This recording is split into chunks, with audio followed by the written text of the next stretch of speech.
వాస్తు. ఈ మధ్యన మనం వాస్తు గురించి చాలా డిస్కషన్స్ అవుతున్నాయి. బయట కూడా వాస్తు ప్రాబ్లమ్ అని. అయితే వాస్తు అనేది నిన్నటిదో, ఈ రోజుదో కాదు. రాజుల కాలం నుంచి కూడా వాస్తుంది. వాస్తుపై నమ్మకం ఉన్నవారు ఈ చిన్న పరిష్కారాన్ని అనుసరించండి. ఇంట్లో వాస్తు సరిగ్గా లేకపోతే కుటుంబంలో చాలా సమస్యలుంటాయి. కొందరికి ఇంట్లో సుఖం ఉండకపోవచ్చు, వ్యాపారంలో నష్టం రావచ్చు, కొందరికి ఇంట్లో గొడవలు కూడా ఉండొచ్చు. కొన్ని ఇళ్లలో 2 కుటుంబాల మధ్యలో కూడా చాలా విభేదాలుండొచ్చు. ఈ చిన్న వాస్తు సమస్య ఉంటే, ఈ చిన్న ట్రిక్‌తో సులభంగా పరిష్కరించుకోవచ్చు. కఠిన ఇళ్లలో కూడా వాస్తు సమస్య ఎక్కువగా ఉంటుంది. లేకపోతే ఇంకేదైనా వాస్తు దోషం కూడా ఉండొచ్చు.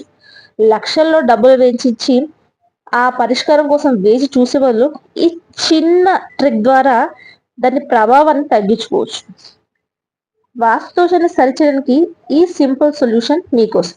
మీ ఇంట్లో ఏ మూల తూర్పు దిక్కు ఉందో చూసుకోండి.